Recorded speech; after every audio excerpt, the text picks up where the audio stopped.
2장입니다. 24절부터 3장 11절까지가 오늘 본문이 됩니다.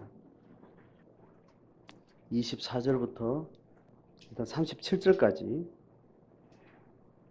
교독을 하겠습니다. 피아노 쪽에 있는 분들부터 24절로 37절 시작.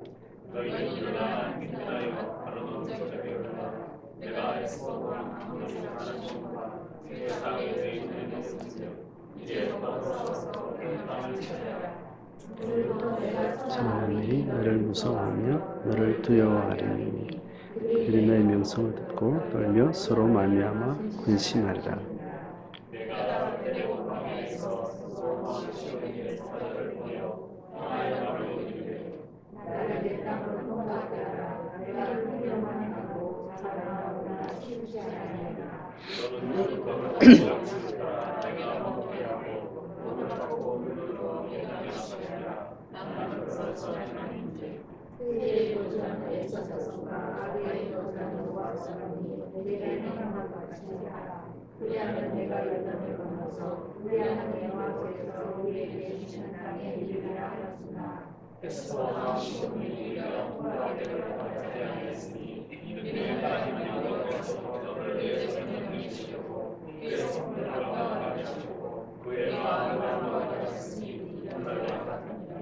그때 여호와께서 내게 이르시되 내가 이제 시간과 그의 남을 내게 넘기노니 너는 이제 그의 땅을 차지하여 기업으로 삼으라 하시더니 시온이 그의 모든 백성을 거느리고 나와서 우리를 대적하여 야세에서 우리에게 우리 하나님 여호와께서 그를 우리에게 넘기시니 우리가 그와 그의 아들과 그의 모든 백성을 쳤고 그때 우리가 그의 모든 백성을 함령하고 그의 박수를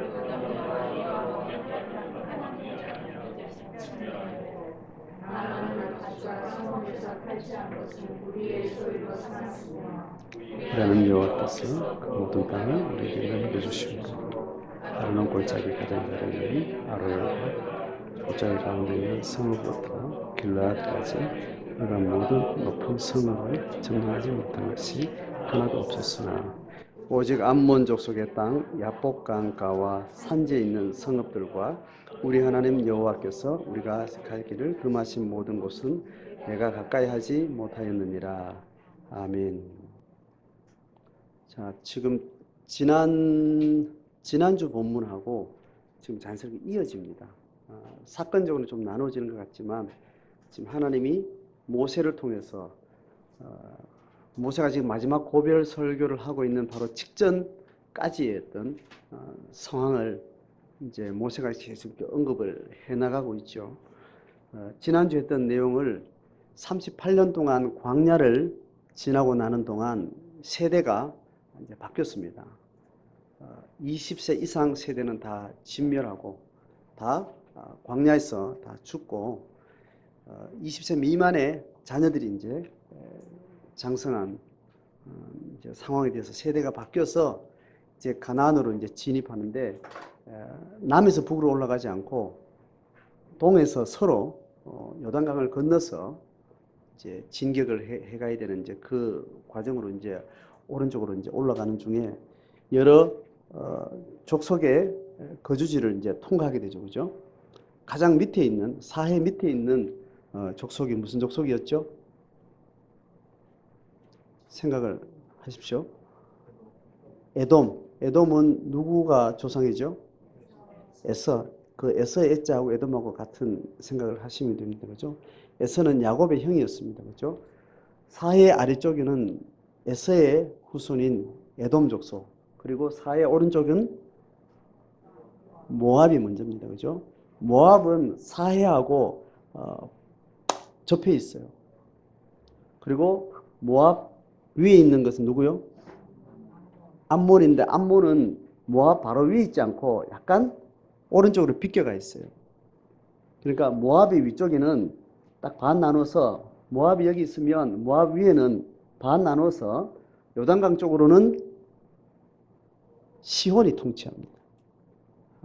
헤스본을 중심으로 해서 헤스본이라는 도시를 중심으로 해서 시온이라는 왕이 통치를 해요.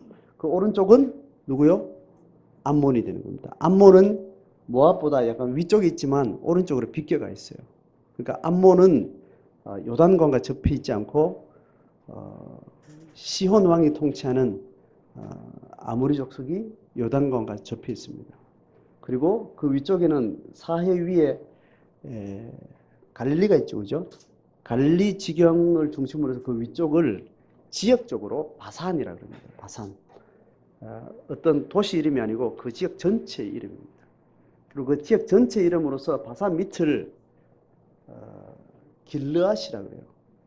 그런데 지명에 이렇게 기원이 다 있는데 길르앗 지역이 지금 시혼이 통치하고 있는 영역입니다.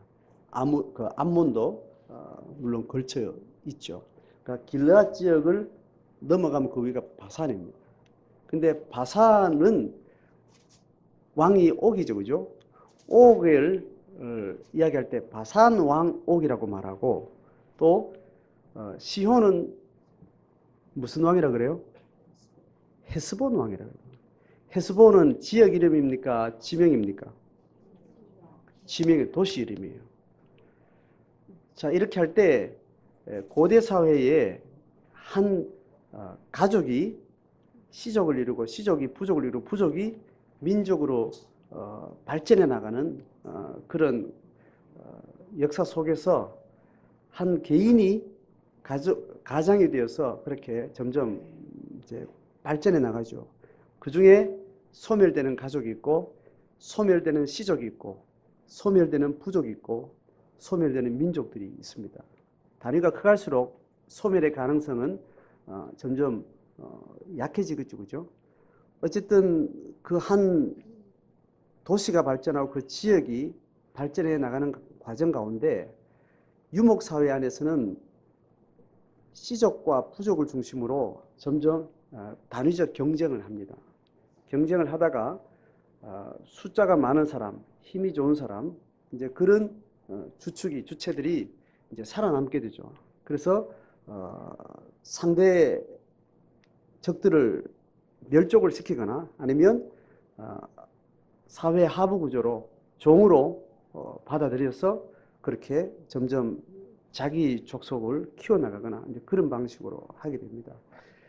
지역적으로는 이제 어느 유목민의 삶을 살다가 그 유목민의 숫자가 커지면 정착을 하게 됩니다. 정착을 하면 마을을 이루게 돼요. 마을을 이루고 촌락을 이루게 되고 정착지를 중심으로 해서 유목사회를 유목 영역들을 계속 관리를 하면서 그걸 지켜내게 되죠. 그렇게 하면 크면 클수록 그 옆에 있는 다른 족속이나 다른 공동체가 또 경쟁을 하게 됩니다. 단위가 클수록 큰 경쟁자들이 이제 다가오게 되죠. 그러면 그 단위를 더 견고하게 하기 위해서 그냥 마을을 뭐로 합니까? 성을 수축합니다. 가까운 높은 지대를 따라서 혹은 낮은 지대를 가지고 있더라도 물이 있는 쪽이 유리하면 오아시스를 중심으로 성을 쌓거나 오아시스 가까이에 산성을 쌓거나 성을 짓게 됩니다. 성을 짓는다는 것은 굉장한 사회적인 물리적 영향을 가지게 됩니다. 다시 말해서 노예 계층을 소유해야만 다른 부족이나 다른 시족을 집단 노예로 받아들여야만 성을 수축하는 데 그게 가능해져요. 그러니까 한 성 없는 마을 집단이 정착민이 성을 짓게 될 때는 굉장한 이제 실력을 갖추게 되는 거죠. 그러면 곳곳에 자기 목축을 중심으로 한 그 땅 기반 위에 마을이 형성되고 정착지가 형성됐다가 좀 더 발전하면 성을 만들어요. 성 단위로 한 지역을 통치하는 이제 부족장에서 혹은 왕이라는 이름으로 그 조직의 스케일에 따라서 이제 그렇게 달라지면 여러 지역에 성이 형성되죠. 성과 그 주변에 아직 성이 되지 못한 마을들을 가지고 있거나 그 성에 예속된 마을들을 가지고 있거나 이제 그런 어떤 힘의 단위들이 형성됩니다. 그렇게 하면 어느 정도 힘이 비대해진 성과 성은 몰락하기 굉장히 어려워요. 그냥 마을은 정착지는 점령이 가능합니다. 그런데 성은 점령이 불가능해요. 그러면 그 성과 성이 서로를 지속 가능하게 유지하기 위해서 연대를 합니다. 연대를 하면서 성과 성을 중심으로 그 지역 정착지를 관할하는 어떤 부족 단위, 민족 단위들이 결성을 하게 돼요. 그러면 처음에는 도성과 도성끼리 연대를 하는 연합체에, 너도 너 성의 성주고 나도 내 성주인데 성주가 5개가 모이고 6개 모여서 그걸 연대를 하면 그 중에 대표되는 사람이 있어요. 그러면 그 대표를 왕이라고 이름하고 각각 자기 성을 유지한 채 연합체를 개인 집단 단위의 주체성도 인정하면서 공동적이었던 그런 단위를 가지게 됩니다. 거기서 좀 더 발전하면 이제 그 성과 성을 독립권이나 성주권이나 그의 왕권을 인정하지 않고 그 왕의 신하로 인정하면서 봉신이 되는 거죠. 그렇게 해서 하나의 국가로 그 지역 전체의 왕이 되는 상황으로 발전해요. 자, 그러니까 지금 시혼왕, 옥왕은 그런 약간 급의 차이가 있는 겁니다. 시혼을 무슨 왕이라고 그랬다고요? 헤스본 왕이라고 했으면 헤스본은 지역 이름이에요, 성 이름이에요? 헤스본은 지명이에요. 한 지역의 성이란 말이에요. 성이 있는 한 지역 도시란 말입니다. 그 도시의 왕이라고 시온을 그렇게 명명하고, 바산은 지역이에요, 지명이에요? 지역이라고 그랬습니다. 지역의 바산이라는 지역의 왕이 옥이에요. 그러면 같은 왕을 그 지역의 왕으로 부르는 거하고 한 도시의 지명의 왕으로 부르는 거하고 어떤 차이가 있을까요? 누가 더 발전된? 옥하고 시온하고 바산왕 옥하고 헤스본 왕 시온하고 이 사회적 발전 단계를 제가 설명했습니다. 어디가 앞에 있을까요? 누가 더 앞에 나가 있어요? 제가 설명을 잘못했는지 여러분들 생각 잘 못하는지 모르겠는데 성주들이 연대를 해서 서로의 동맹을 결성할 때 그 동맹한 5개 성 혹은 10개 성에 최고 힘 있는 사람을 왕으로 대표로 세워서 그 지역을 실제로 통치하는데 분권화된 방식으로 통치를 해요. 그러다가 힘이 왕성하게 발전하면 이 성주를 중심으로 다른 신이 형제나 어떤 동맹관계가 아니라 예수관계로 들어오겠다는 결성을 강력하게 맺어요.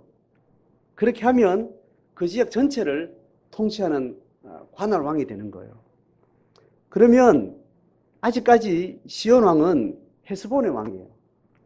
헤스본 왕이면서 바산 아래쪽에 길르앗 땅 지역 전체를 통치하는 모압을 빼고 다시 암몬을 제외한 그 땅 넓은 지역을 통치하는데 그 왕의 이름이 지명의 이름이라는 것은 아직 그와 어깨를 나란히 한 여러 도시들과 결성된 그 단위 전체가 전체 민족적으로는 아모리족 속인데 각 성주들이 각각 자율권을 가지고 있고 대표성을 가지고 시온이 왕권을 실행하고 있는 그런 단계예요. 그러다가 이게 통합되는 상황이 있어서 이제 니도 성주 내도 성주가 아니고 나는 왕이고 너는 왕이 위임한 왕의 소유권 아래 왕의 통치권 아래 있는 성주로서 그렇게 결성을 하게 되면 그거는 길르앗 왕 시온 이렇게 이름이 되겠죠. 그죠? 자, 이해가 됩니까? 그러니까 바산이 훨씬 더 통치 힘이 큰 거예요. 그 지역의 왕이라고 관할하는 건 지금 우리 개념으로 도시국가가 아닌 지금으로는 땅 전체를 소유권으로 통치하는 왕권을 가지고 있었던 거고, 시온 왕은 아직까지 도성을 중심으로 도시국가 중심으로 결성된 그 지역의 수장이 되는 그런 수준이었다는 거예요. 이런 사회적 이제 상황을 제가 지금 자세히 말씀드리는 것은 이 전쟁의 어떤 수위들을 잘 이해하기 위해서입니다.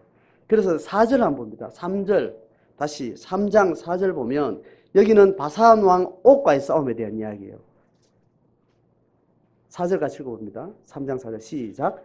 그때에 우리가 그들에게 빼앗지 아니한 성읍이 하나도 없이 다 빼앗았는데 그 성읍이 60이니 곧 아르곱 온 지방이요 바산에 있는 옥의 나라이니라. 옥의 나라라고 말하고 성읍이 60이나 된대요. 성이 대단한 넓이고 강력한 이제 국가 형태를 가지고 있는 나라입니다. 시온에 대해서는 뭐 각 성읍 뭐 이 정도 이야기하지 숫자나 그렇게까지 표현이 다른 것을 볼 수 있습니다. 자, 그렇게 두 지역을 이제 하나님이 이스라엘의 소유로 이제 주기로 결정을 한 겁니다. 자, 앞에 지나온 세 민족은 에돔, 모압, 암몬을 지나왔어요. 그리고 나서 하나님이 그 위로 올라가서는 이제는 그 위에 있는 땅, 시온과 옥의 땅은 내가 너희들한테 주겠다라고 약속을 했어요. 원래 메인 땅은 주 땅은 요단강 서편에 있는 가나안 땅인데 이 땅을 주겠다고 이야기하는데, 자, 그 방식을 하나님이 이렇게 이야기합니다. 너의 손에 넘겨주겠다고 이야기하는 거예요. 넘겨주겠다 이런 표현을 써요.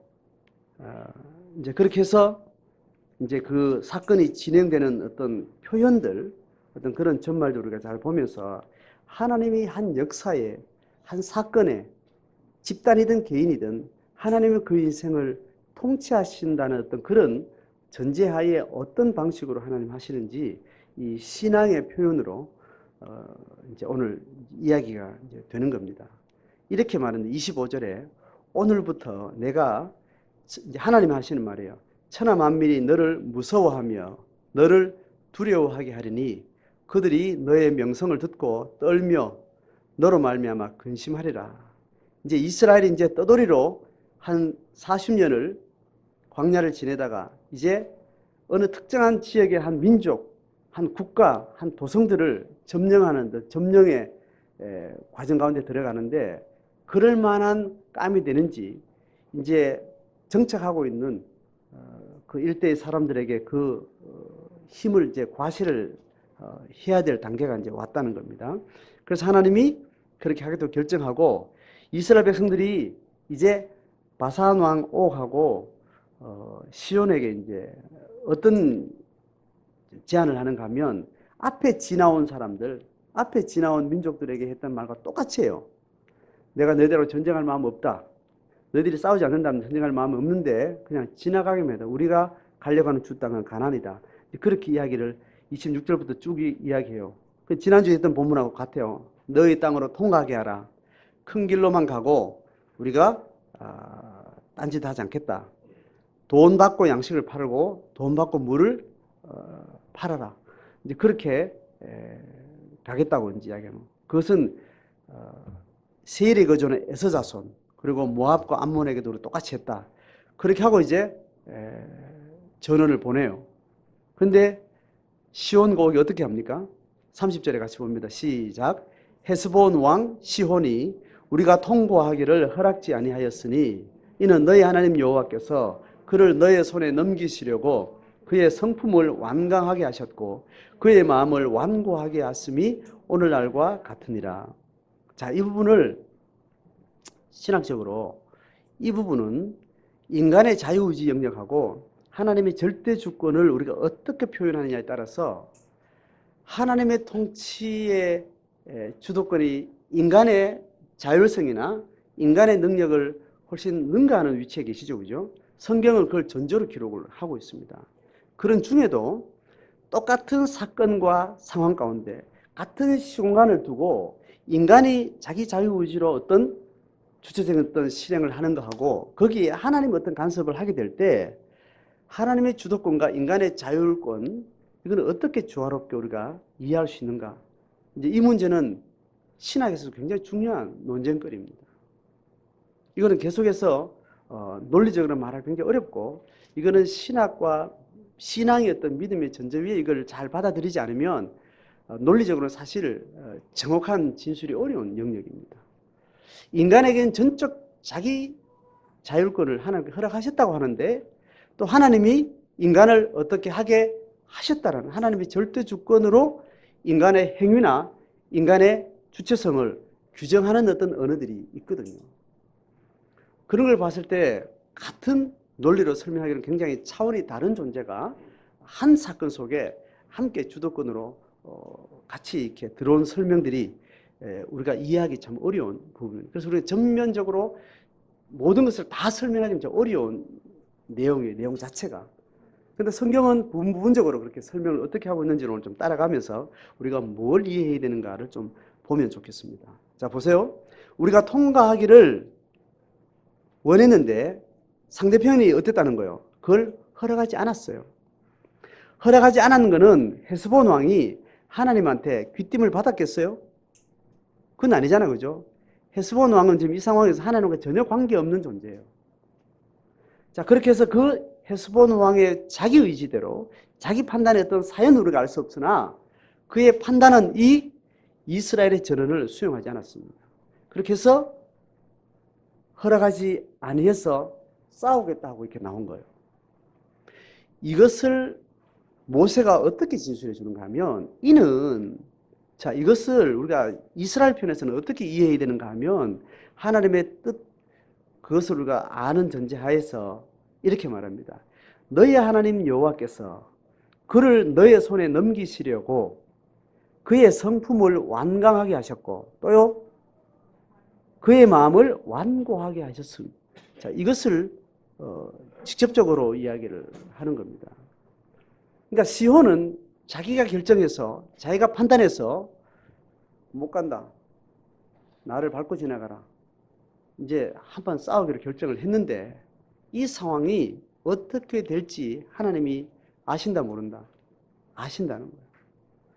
자, 이 표현이 어떻게 말하는가 하면 성품을 완강하게 하셨다는 거예요. 그리고 마음을 완고하게 누가 하셨다는 거예요? 이렇게 표현하면 완고하게 되고 마음이 성품이 완강하게 이렇게 된 게 누가 그렇게 한 거예요? 하나님이 했다라고 지금 표현하는 겁니다. 이렇게 표현하면 어떤 이제 논리가 생기는가 하면 시혼은 마음을 완강하게 먹을지 부드럽게 먹어서 완강하게 먹고 이걸 거절할지 그리고 싸움을 걸지 아니면 이걸 수용해서 그럼 비켜가라 이렇게 할지 결정권이 지금 시온에게 있다는 거예요. 있는 중립지대에 있는 중에 완강하게 먹을지 부드럽게 먹을지를 하나님이 강제해서 시온이 완강하게로 결정했다. 이렇게 이해가 되죠? 아니, 이 상황은 그렇게 이해가 된다고. 우리는 보통 그렇게 이해가 돼요.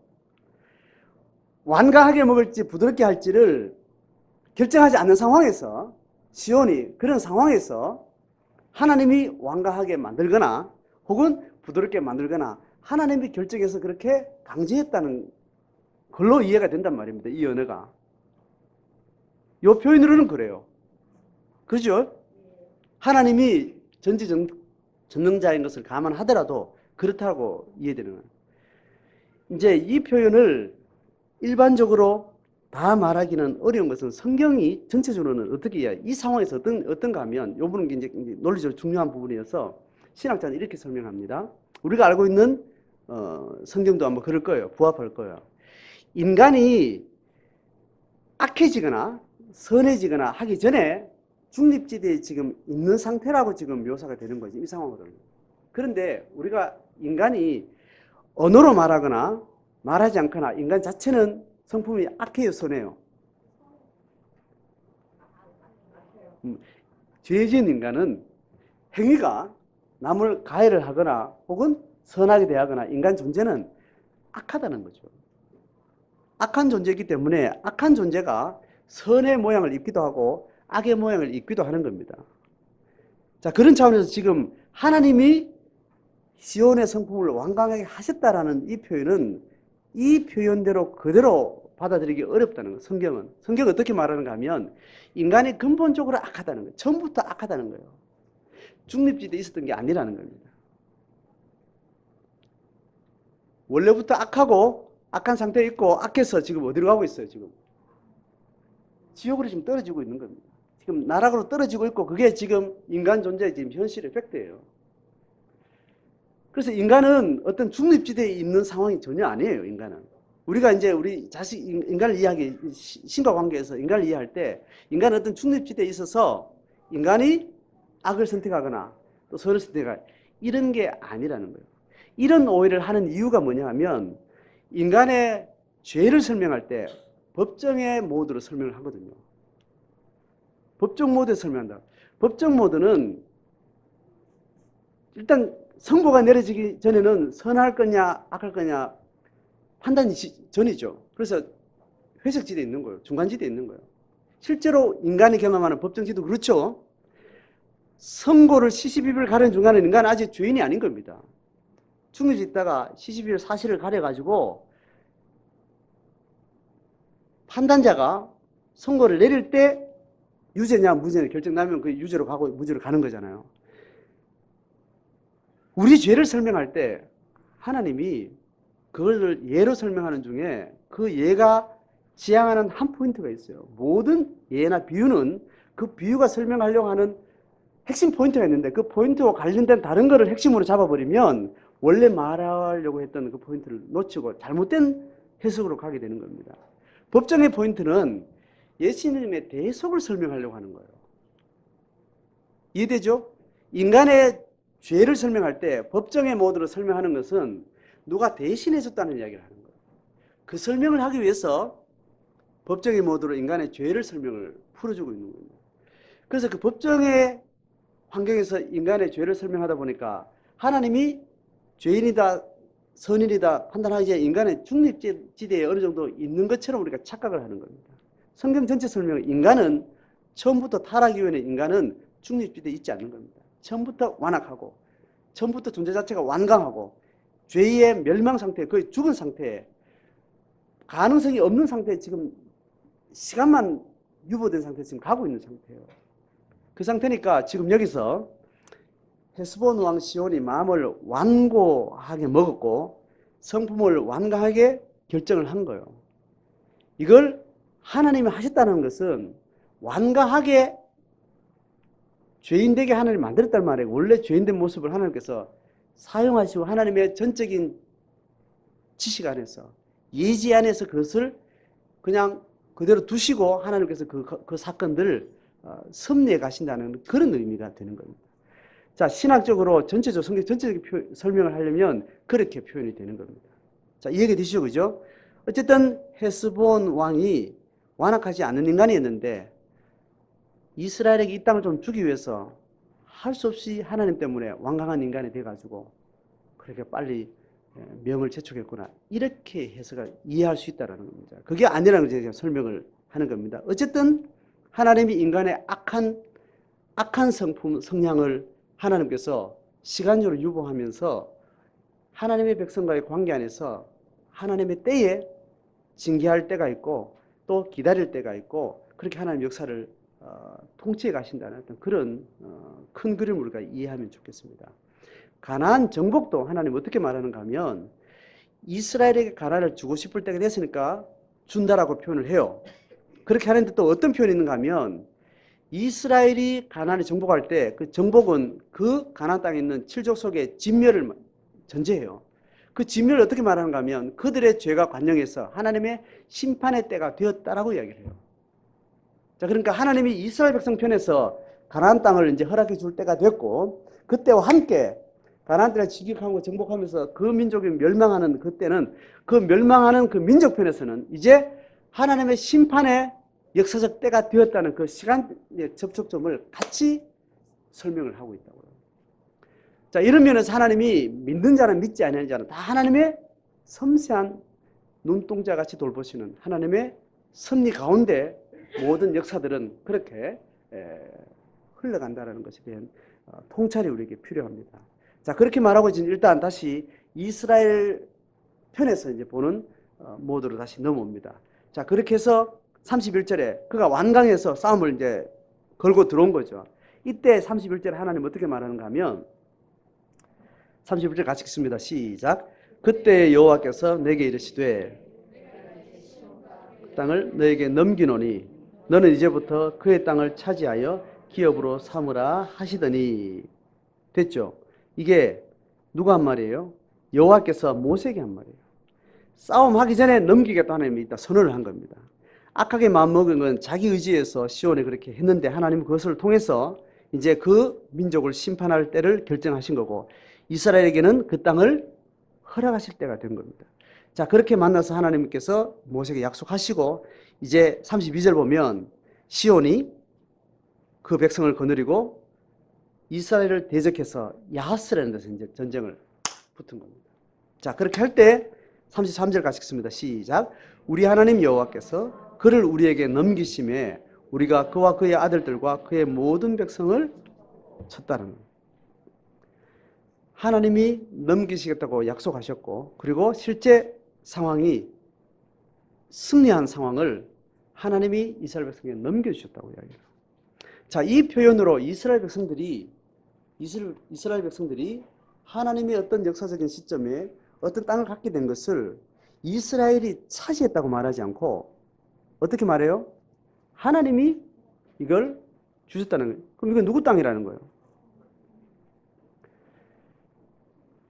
시온의 땅을 이스라엘이 차지한 게 아니고 하나님 땅을 시온에게 넘겼다가 다시 어느 시점에 누구에게? 이스라엘에 넘겼다는 겁니다. 그러니까 이 지경이 이스라엘의 지경과 시온의 지경, 인간 군상들의 자기 소유와 자기 능력에 지경선이 있을 거 아니에요, 그죠? 그 지경선을 우리가 보기에는 인간의 능력이 있고 없고에 따라 지경이 밀리기도 하고 당겨지기도 하고 그렇게 이해를 한다는 거죠. 근데 신앙은 그렇지 않다라고 설명하는 거예요. 이스라엘 땅이든지 시온의 땅이든지 이 전체가 누가 소유하고 있다는 거예요? 하나님이 소유하고 있다는 거예요. 그래서 이스라엘이 전쟁하지 않고 지나온 에돔과 모압과 암몬도 다 하나님의 소유권을 이야기하고 그것을 모압에게 줄 건자, 르바임에게 허락할 거냐, 그 시기와 그 때를 하나님께서 그렇게 하셨다라고 이야기하는 거예요. 그러니까 그렇게 선언하고 있는 성경은 인간의 소유의 경계의 한계가 인간의 능력이나 상대방의 약함이나 이 힘에 의해서 되는 것처럼 그렇게 인간은 이해를 하는데 사실은 그렇지 않다라고 해요. 우리 눈에는 누가 강해서 확장했어요. 그 상대방은 약해서 축소됐어요. 그렇게 이해가 되죠, 그죠? 그 완강한 힘의 확대, 또 부족한 힘의 축소, 이것들이 다 그 편에서, 인간 편에서 보면 다 그렇게 네가 크냐 작으냐 이렇게 하고 있지만 사실은 그 경계를 하나님이 결정하신다. 이스라엘 백성은 지금 그걸 배우는 겁니다. 이스라엘에 지금 배우는 지금 과외 수업을 지금 배우고 있는 겁니다. 예비고사 치고 있는 거예요. 지금은 학생들이 대입 시험 치기 전에 치는 걸 뭐라 그러죠? 모의고사라고 그러죠.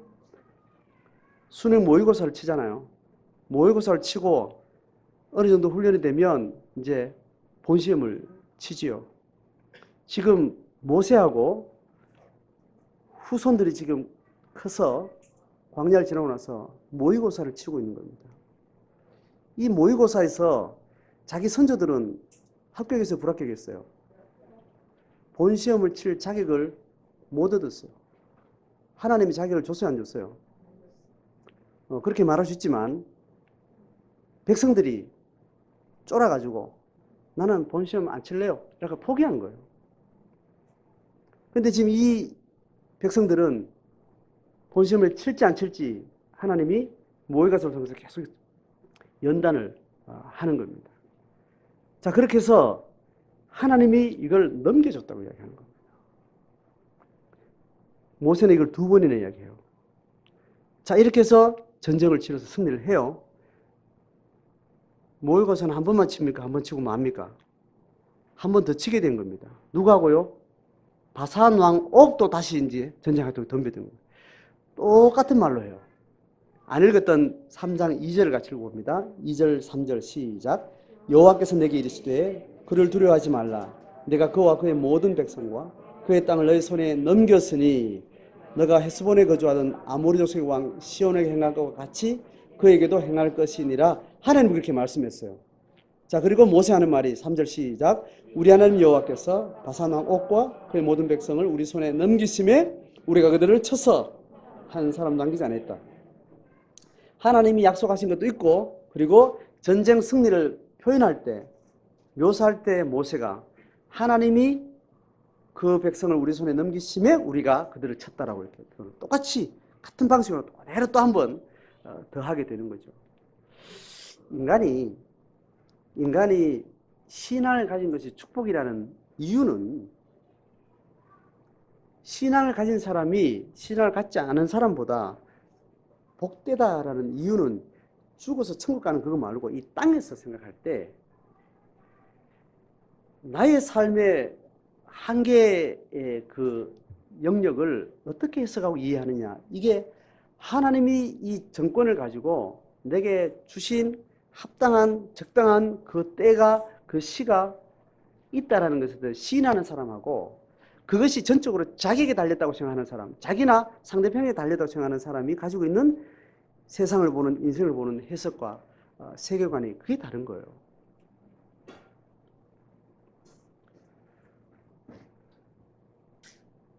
인간이 하나님을 믿었을 때, 사람이 하나님을 믿었을 때 주는 축복이라는 것은 그거예요. 내 소유의 양이 달라지지 않는 거예요. 하나님 믿어서 내가 집을 한 채 더 샀습니다. 남들이 못 올라갈 산을 내가 넘었습니다. 이런 것들은 하나님의 어떤 절대량을 내게 주시는 것으로 나타나는 것이 아니고, 어떤 사건과 삶을 보는 시각과 해석의 세계관이 다른 거예요.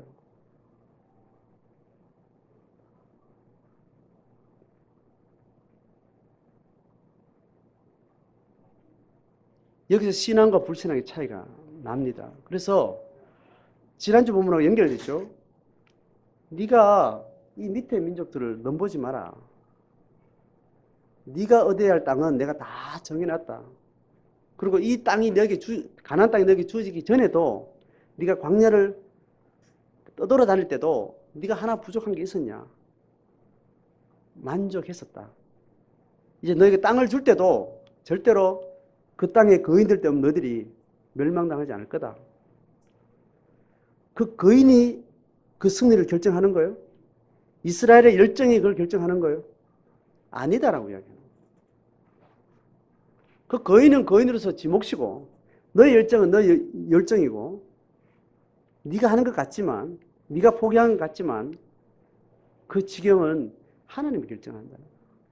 이것을 신뢰하는 사람이 그것을 신뢰하지 못하고 결정권이 내게 있다. 내 능력이, 내 실력이, 나의 노력이, 혹은 상대방의 약하고 강함이 나의 소유의 한계를 결정한다. 이렇게 믿는 사람하고, 이 차이가 신앙과 신앙 아닌 그 차이입니다. 그래서 신앙의 힘이라는 것은 잠잘 때 발 뻗고 푹 잘 수 있도록 하나님, 그게 축복이라고 말한 겁니다. 신앙을 가진 사람이 잠잘 때 잠 못 자고 밥 먹을 때 제대로 못 먹고 할 때 뭔가를 제대로 집중 못하고 마음이 딴 데가 있는 것, 이제 이 상태가 이게 불행이에요. 이게 저주예요. 여러분, 그런 마음 상태에 있으면 내가 지금 죄에 시달리고 있구나. 하나님의 통치권 안에 완전히 들어와 있지 않구나. 그렇게 판단하시면 대충 맞아요. 돈 많이 있어도 편하게 잠 못 주무시는 분들이 있죠. 옆에서 별로 가진 것 없는데도 잘 때 잘 자고, 먹을 때 편하게 소화 잘 시키고 잘 먹고, 웃을 때 웃고, 울 때 울고. 근데 돈 많이 가져도 울어야 될 때 못 웃고, 웃어야 될 때 울고, 잠자야 될 때 잠 못 자고, 먹어야 될 때 소화 안 되고, 이런 증상들은 다 내적 평안의 문제에 관련되어 있습니다. 이건 다 나의 삶의 지경을 내가 결정한다고 믿는 사람들에게 오는 결과예요. 인생의 열정을 가지고 열심히 사는 사람들이, 이게 문제가 있다 그랬죠. 열심히 사는 게 왜, 어떤 방식으로 열심히 사는가가 중요해요. 열심히 사는데 노려져 걸려있고 우울증에 빠지고 그런 사람 동기가 문제가 있습니다. 열심히 살아도 된 거 없는데 계속 열심히 사는 사람 보면 뭔가 비밀이 있는 겁니다. 저 열심히 살아도 별로 남는 게 없는데 계속 열심히 살고 있으면 저게 문제가 있는지, 문제 없으면 그거 굉장히 건강한 사람이죠. 그냥 내가 남는 게 없어도 열심히 성실하게 늘 기쁜 거죠. 늘 감사해요. 이게 굉장히 어렵습니다. 신앙이 내 신앙의 사건으로 다가올 때 이걸 깨달을 때 다가오는 겁니다. 저희의 간증도 그렇고 여러분 간증도 그럴 거예요. 하나님이 강력하게 내게 임재하실 때가 언젠가 하면 내 마지막 끝에 애를 쓰고 했는데 이게 안 되는 상황이 올 때, 될 거라고 믿고 충분히 내가 열심히 했는데 이게 안 된 일이 딱 올 때, 그때 하나님의 임재 경험을 합니다. 반대로 완전 배교의 경험을 할 때도 있고, 두 가지예요. 인생의 끝에 하나님 앞에 전적으로 영적 신앙의 승복을 하고 하나님의 임재를 전적으로 받아들이는 신앙의 사건이 되기도 하고, 완전히 하나님을 떠나는 배교의 기회가 되기도 합니다. 적어도 전자를 겨뤄오셨기 때문에 여러분 이 자리에 있는 줄 제가 알아요. 어지간하게 이 나이 살 동안 그런 일들을 늘 겪는데 배교를 선택했으면 이 자리에 와 있지 않겠죠. 그죠? 적어도 그 사건을 지나면서 하나님이 계시는구나라는 수준에서 나와 함께 계시는구나, 나와 전적으로 함께 강력한 하나님의 임재를 주관적인 신앙 경험으로 우리 속에 사건이 될 때, 그게 우리 신앙의 힘이 되어서 인생을 또 살아갈 힘이 생기는 거죠. 이스라엘 백성들은 가데스 바네아에서 자기들이 가나안을 들어갈 수 있는 것이 상대편의 도성의 강건함이나 그 족속의 상태가 결정한다고 믿은 거예요. 하나님하고 언약을 맺고 달려왔는데 어떤 사건을 딱딱 치니까 해석의 관점이 철저하게 하나님이 나의 주다는 그 약속은 전혀 자기 안에 없는 겁니다. 이 가나안을 차지할 거냐 차지할 수 없느냐, 그게 나의 능력이나 상대방의 능력에 그것에서 결정되는 걸로 전적으로 인식을 하고 바로 결정을, 마음을, 낙심을 결정했다 했죠. 하나님의 한 세대를 물리신 거예요.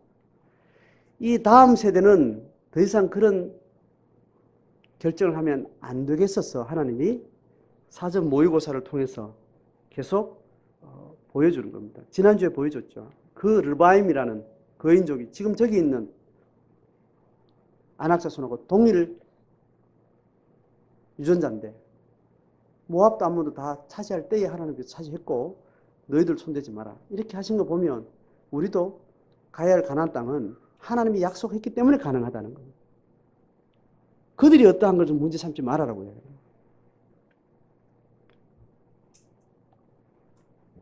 우리가 신앙을 선택할 때, 그죠? 신앙을 선택할 때 주일날을 문 닫아야 되는데,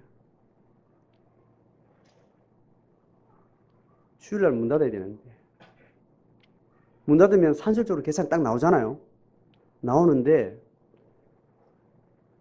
하나님의 약속을 생각하면 그 견적을 믿지 말라는 겁니다. 주일날 일하고 안 하고, 주일날 문을 열고 안 열고,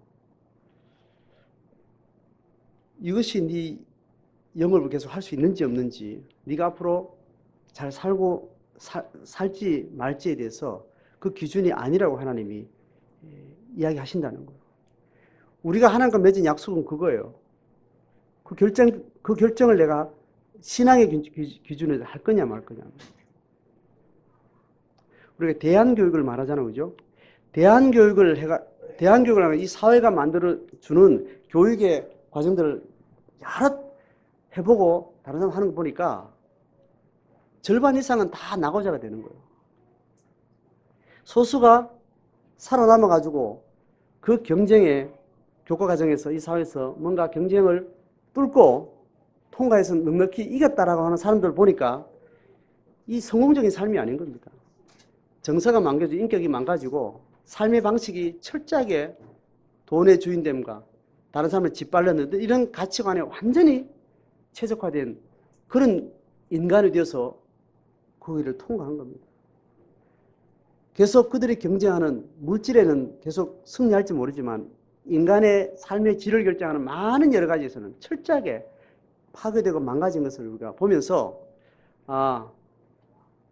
일반 학교를 보내고 일반 교육 과정을 우리 자녀들이 보낸다는 것은 신앙의 가치를 가지고 살아가는데 이거는 불가능하구나. 판단에 서면 어떻게 해야 돼요? 결정하고 시작을 해야 됩니다.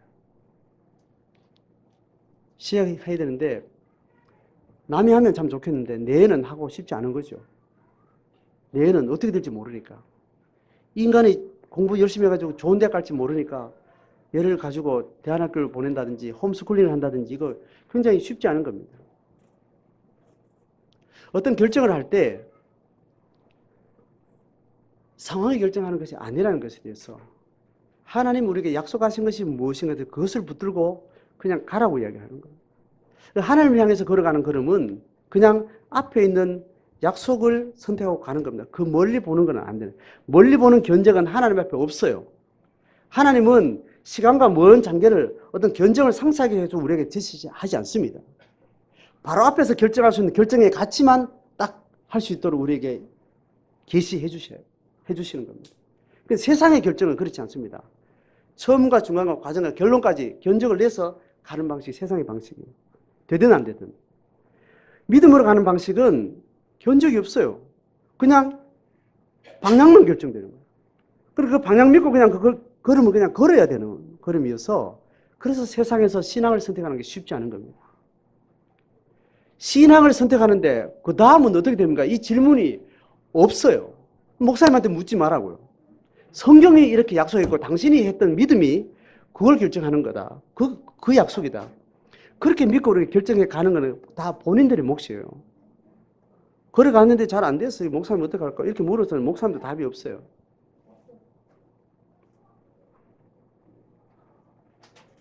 견적 없이 가는 게 그 신앙이라는 거예요.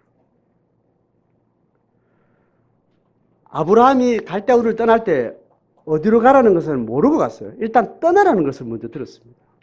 여기는 네가 함께 해야 될 곳이 아니라는 것만 분명하게 말씀해 주신 겁니다. 그럼 우리가 신앙을 선택할 때는 여기에 내가 함께 해야 되나 말아야 되나 할 때 이거 아니라는 거 확인되면 그냥 떠나는 거예요. 어디로 갈지는 나도 몰라. 그건 하나님이 하시겠다고 말씀하신 거예요. 이 질문 자체가 불신앙을 전제한 질문인 겁니다. 그럼 어떻게 하란 말입니까? 어떻게 하라는 게 없는 거예요, 신앙은. 그 신앙은 지나고 보니까 하나님이 이렇게 하셨는데 이렇게 신앙을 하나님께서 우리에게 간증하게 하신 겁니다.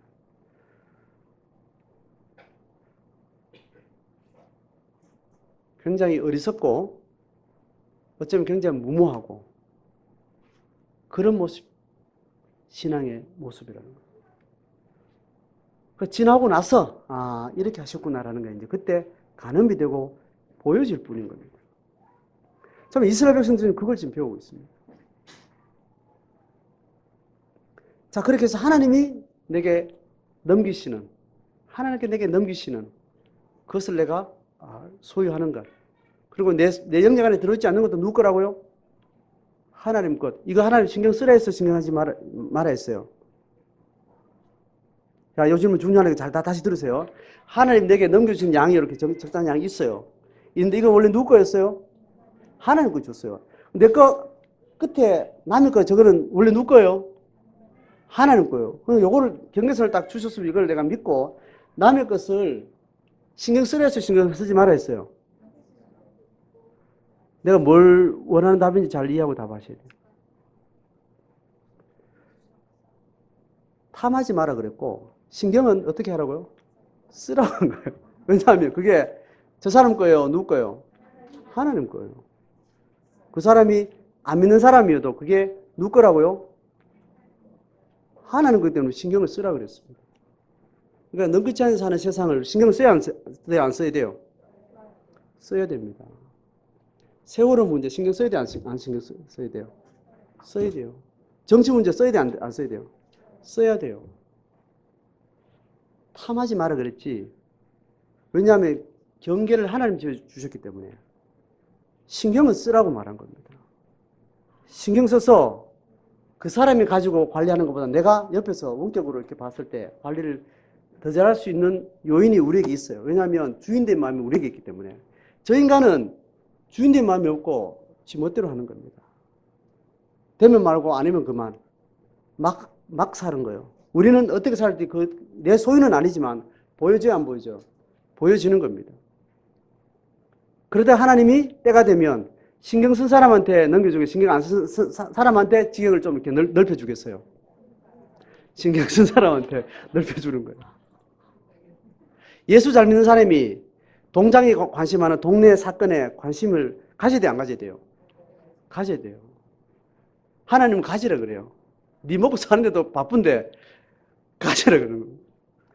네 먹고 사는데 신경 써서 남의 신경을 못 쓸 정도면 그거는 무슨 동기예요? 탐심의 동기입니다. 한계를 받아들이지 못하고 아둥바둥 거기에 온전히 빠져 있는 거예요. 탐욕과 염려와 근심에 빠져 있는 거예요. 지경을 정확히 알고 살면 남에게 신경 쓸 수 있는 여유가 생겨 안 생겨요? 생기게 돼 있어요. 그 중에 몇 사람 하나 선택해서 신경 써서 지금 하는 사람보다 훨씬 더 잘할 수 있는 마음을 가지고 늘 보는 사람한테 가끔씩 맡길 때도 있는 거예요. 그래서 예수 잘 믿는 사람이 대통령도 되고 말아먹는 사람도 있지만 정말 선한 영향을 끼친 사람은 그렇게 준비된 사람이 하나님 그 시대에 어떤 지도력을 또 주시기도 하는 겁니다. 그 소수입니다. 기대는 하지 마세요.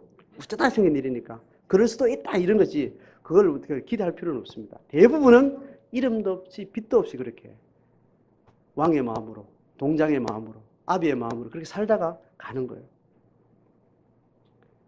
우리에게 주어진 이 하나님이 넘겨주셨다는 이 선에 여기에 경계선에 목숨 걸 필요는 없습니다. 직전 대통령 그 전 대통령 이름 내가 갑자기 기억이 안 나요. 이명박 대통령이 이제 간증을 하는데 자기 엄마가 노점상을 했는데 쭉 어떤 식으로 노점상을 했는가 그럼 너는 어떻게 살아를 말할 때 보니까 노점하는 그 아줌마가 거의 마을 동장처럼 살았더라고.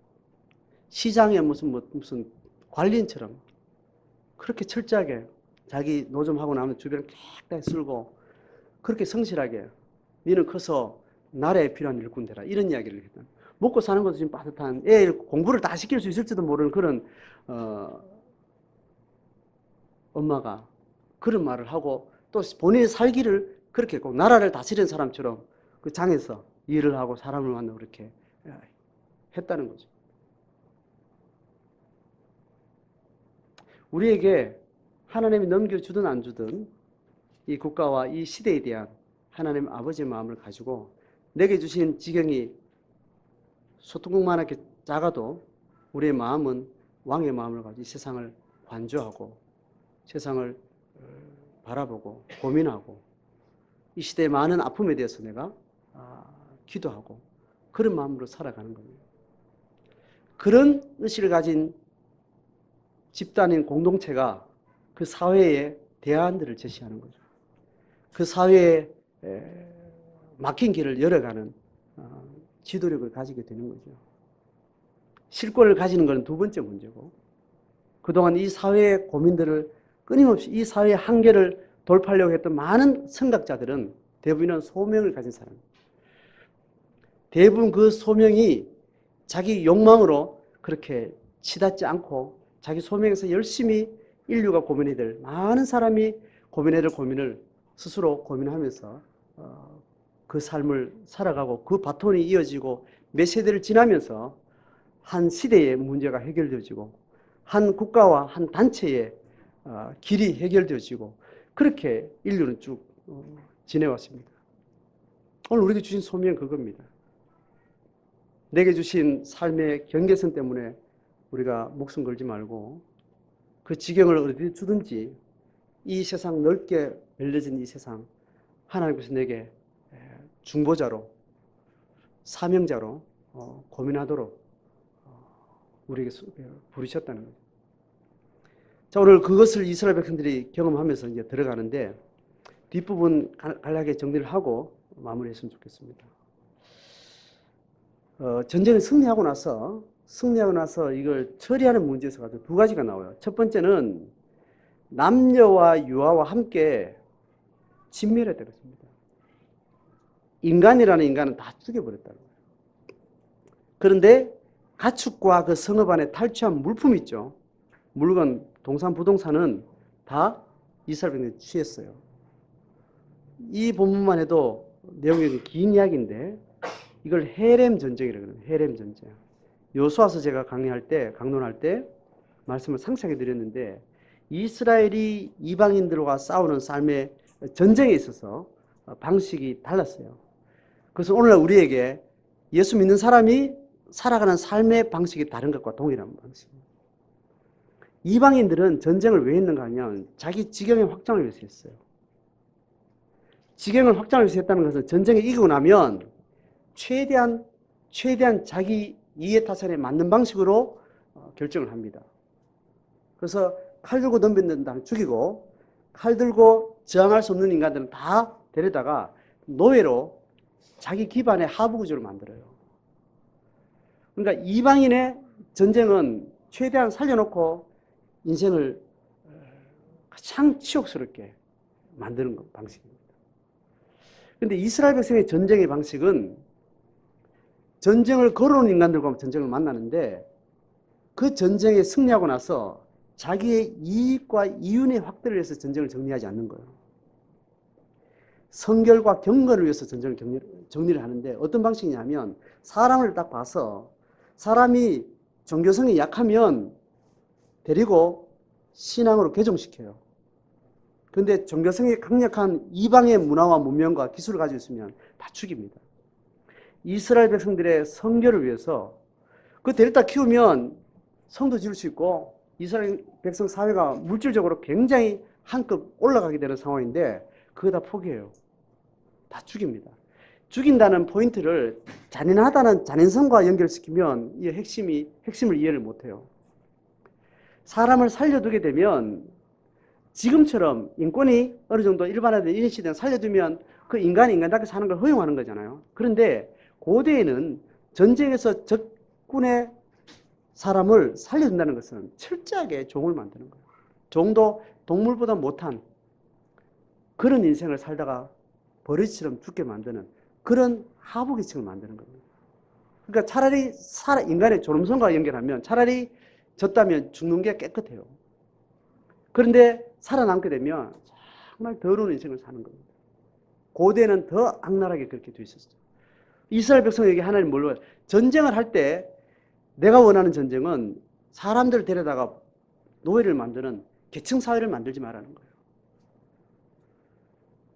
계층사회를 만들지 말라는 거예요. 그리고 또 어떤가 하면 거기 있는 땅, 문명을 취할 때 유목민이 정착민과 싸우면 정착민이 가지고 있는 문명을 소유하게 되잖아요. 그죠?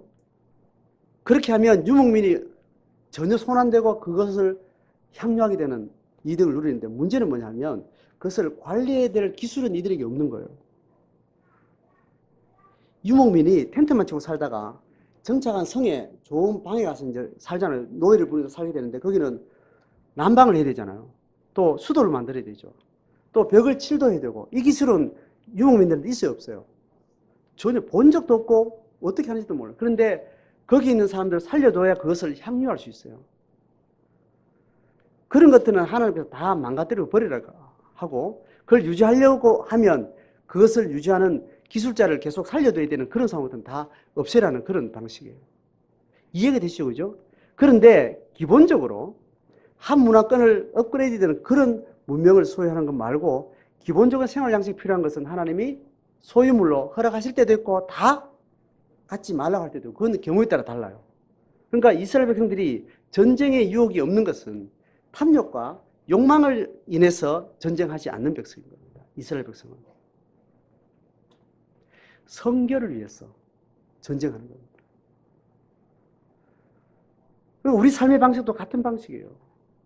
내 삶의 지경선을 확장하기 위해서 열심히 사는 게 아니라고요. 내가 학교 선생님인데 열심히 선생님으로서 일하는 거는 연구하고 하는 이유는 내가 진급하고 내가 뭐 좋은 어떤 결과를 만들기 위해 그게 아니라는 겁니다.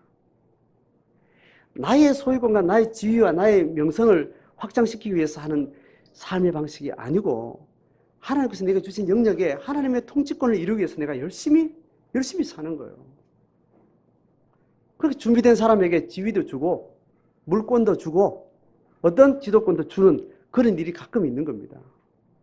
그런데 그것이 없어도 여전히 열심히 하는 것이 하나님의 백성들이 사는 방식이에요. 그 동기를 묻지 않고 열심히 사는 사람을 칭찬하는 것은 신앙이 아닙니다. 아시겠죠? 열심히 사람, 성실히 사는 사람, 참 수고 많다 이렇게 하는 게 아니라고. 그게 신앙이 아니라고. 그렇게 입에 발린 말을 하는 게 신앙의 정직한 태도가 아니라는 거예요. 그것을 입에 발린 말을 한다는 것은 자기 안에 그런 분별이나 의식이, 문제의식이 없는 거예요. 그리고 게으르고 나태하거나 혹은 낙오해가지고 빈둥거리는 사람을 폄하하거나 뭔가를 해보라고 이렇게 말하는 것은 그 신앙의 태도가 아니에요.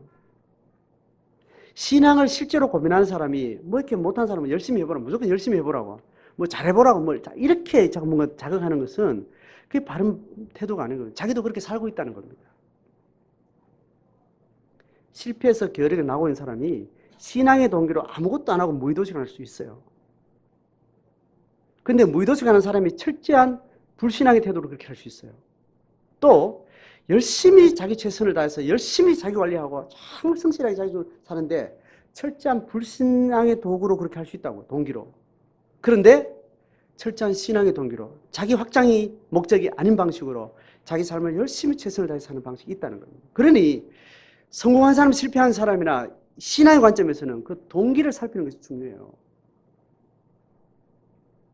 실패한 것 같은 그 인생이나 성공해서 열심히 달려가고 계속 확장해가는 인간이나 그 소유의 경계선을 누가 정해줬다고요? 하나님이 정해주셨다. 하는 것마다 잘 되는 사람이 있는가 하면 하는 것마다 안 되는 사람이 있어요. 그거 다 하나님이 정해준 거예요. 안 되는 일이 있을 때 신앙의 동기를 점검하고 신앙으로 그 자리에 서셔야 되는 거예요. 그러면 하나님이 잘 되게 해주실까요? 아니요. 그런 약속 한 적 없습니다. 혹시 그럴 수도 있지만 하는 일마다 안 되는 사람이 정말 기도하고 성실하고 여기에 자족하고 만족하고 있으면 하나님이 그 다음에 잘 되게 안 해주세요. 아, 너는 그게 최적화됐는가 보다. 계속 그렇게 없이 잘 살아라. 하루 그렇게 소명으로 주시는 거죠. 헷갈립니까, 제 말씀이? 일은 한 푼어치도 내 확장을 계기로 동기로 뭔가를 해석한다든지 어떤 동기로 시작한다든지 이걸 하나님께서 철저하게 경계하시는 거예요. 그런 하나님을 우리가 믿은 거예요. 아시겠죠? 우리가 당면하는 사건 앞에 내가 하나님을 믿고 신뢰하고 신앙한다고 할 때 그렇게 하기로 결정하고 여러분이 신앙의 걸음을 시작하셨다는 거예요. 몰랐으면 다시 고민하세요. 이것을 인정하고 다시 신앙을 하겠다고 결정하면 그 고백에 맞게 정직하게 자기 삶 앞에 정직하게 서셔야 되고 누가 뭐라 하기 전에. 제가 잘 안 듣던 말을 제가 할 경우에 저런 이야기 처음 듣는다. 그러면 하나님에 대해서 다시 생각해 보세요. 그럼 내가 믿는 신앙과 성경에 다시 생각해 보세요. 고민했어. 내가 이때까지 이해했던 하나님하고 성경하고 다르다 그러면 교회를 바꾸든지 종교를 바꾸든지 선택을 하셔야 돼요. 그런데 진짜 생각해 보고 이게 맞다고 생각하면 맞다고 믿은 대로 정직하게 하셔야 된다. 목사가 있는 이유는 그거를 도와주고 있는 겁니다. 목사하고 이야기하면 참 불편한 분들이 있죠, 그죠? 절 불편하게 생각하지 마세요. 여러분이 믿은 하나님이 그렇게 불편한 거죠. 여러분이 그걸 믿었기 때문에 나는 그 도와주는 사람으로 난 부름받은 사람이니까 그 이야기를 하는 거고 그렇게 있는 거예요. 그렇게 하든 안 하든 저는 아무 상관없습니다. 하면 제가 좋고 뭐 안 하면 예수 이렇지 않아요. 그 하나님의 몫입니다. 제가 그렇다면 성도와 성도를 향해서도 마찬가지예요. 한 인간이 이렇게 신앙을 잘 살면 좋겠다는 것이 저의 욕망이 될 때가 있더라고요. 그래서 괜히 막 힘들고 제가 계속 발견하는 것은 성도가 신앙의 길을 걷는 것과 배교의 길을 걷는 것은 네 몫이 아니라고 이야기하는 거예요. 네가 해야 될 말은 정직하게 우리가 고백한 고백이 뭔지 알고 그 고백이 오늘 이 사건 앞에 이걸 말하는 거다. 정직하게 말해주는 것. 그러고 나서 그 결정은 누구에게 달린 거예요? 상대방에 달린 거고 하나님 몫이다. 그것 때문에 내가 스트레스 받고 그게 잘 됐다고 해서 내가 막 좋고 막 기쁘고 막 그럴 일은 아니라는 거예요. 살벌한 이야기를 제가 해서 죄송한데 성경은 이걸 정직하게 우리가 직면을 해야 돼요. 오늘 이스라엘은 지금 이거를 철저하게 배우고 있는 겁니다. 이스라엘은 계속 이 역사가 이 싸움에서 계속 첨예하게 선지자와 싸우고 계속 가는 거예요. 자, 오늘 헤스본 왕 시온에 또 바산 왕 옥의 전쟁을 통해서 두 가지 포인트를 하나님이 그들의 소유의 경계를 하나님의 소유를 정해서 넘겨주셨다는 거예요. 그리고 전쟁은 자기 소유의 확장을 위한 것이 아니라는 거예요. 경건과 성교를 위해서 소명을 위해서 내가 싸운다는 거예요. 이 동기가 이스라엘로 하여금 전쟁하게 하고 전쟁을 통해서 하나님 되게 하시는 일로 항상 전쟁을 마무리 지었습니다. 나의 어떤 확장이 절대로 나의 능력이나 나의 어떤 정권이 아닌 하나님 내게 허락하신 영역이라는 그 고백으로 더도 아닌 덜도 아닌 거기 정직하게 서 있도록 우리에게 요구를 하십니다. 지금 우리의 모든 삶이 그렇습니다. 자녀 문제, 돈 문제, 어떤 지도력 문제, 남으로부터 받는 평가, 인기도, 나의 존재감, 다 영역들이 다 있습니다. 인간 개인 주관으로 보면 다 영역이 약간 객관적 주관적 판단 차이는 있을 수 있지만 다 그 한계 속에서 우리는 발버둥하고 있는 것이 인간의 삶의 모습이죠. 이것을 다르게 보고 다르게 해석하고 다른 태도를 가지는 것. 이것이 이스라엘이 도전받은 신앙의 문제고 오늘 우리가 도전받는 신앙의 문제입니다. 그렇게 우리가 승리하고 이 신앙의 목적을 향해서 걸어가는 인생의 삶의 싸움에서 하나님의 뜻을 이루어가는 그런 승리하는 저와 여러분 공동체 교회 되기를 주의 이름으로 축복합니다.